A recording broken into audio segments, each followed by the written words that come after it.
தலைவர் அவர்களே, ஒன்றே மட்டும் எங்க தலைவர் சொன்ன ஒரே ஒரு கோட் மட்டும் சொல்லி நான் முடிச்சுக்கிறேன். நிறைய பேர் திமுகவை பிடிக்காதுன்னு சொல்லுவாங்க. அதுக்கு பொருள் ஒடுக்கப்பட்ட மக்கள் படிக்கிறது பிடிக்காது. இந்த நிலத்தில் இருந்து குழந்தைகள் படிச்சு பெரியாளாகி IAS IPS டாக்டர்னு ஆகிறது பிடிக்காது. சமூக நீதி பிடிக்காது. சமத்துவம் பிடிக்காது. கோயில் உள்ள எல்லாரும் போறது பிடிக்காது. அனைத்து சாதியினரும் அர்ச்சகர் ஆகிறது பிடிக்காது. ஒற்றுமை பிடிக்காது. தமிழ் மொழி பிடிக்காது. தமிழ்நாடோட வளர்ச்சி பிடிக்காது. மாண்புமிகு பேரவைத் தலைவர் அவர்களே, நாங்கள் போராடியது திராவிட முன்னேற்ற கழகத்தின் வெற்றிக்காக இல்லை, தமிழ்நாட்டின் முன்னேற்றத்துக்காக, தமிழ் மக்களின் வளர்ச்சிக்காக. நாங்கள் கொண்ட கொள்கை போரில் சற்று பின்னடைவு ஏற்பட்டிருக்கலாம், ஆனால் பின்வாங்கவில்லை. ஆங்கிலத்தில் ஒரு பழமொழி இருக்கும், losing a battle doesn't mean that you lost a வார்.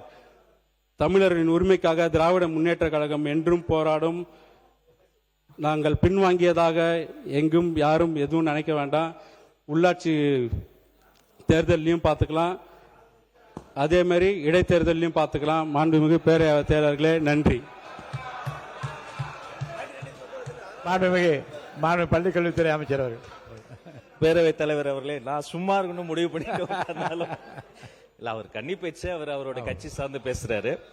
அதே மாதிரி எங்களுக்கும் நிறைய நெகட்டிவ். தாவேக்காவே பிடிக்காதுன்னு சொல்றவங்களுக்கு ஊழல் ஒளிவது பிடிக்காது, மக்கள் நல்லா இருப்பது பிடிக்காது, தூய்மை ஆட்சி பிடிக்காது. ஆனா பாத்துக்கலாம், அடுத்து வரக்கூடிய தேர்தல் மட்டுமல்ல, அடுத்து வரக்கூடிய எல்லா தேர்தலையும் மக்கள் பாத்துக்குவாங்க. மாண்புமிகு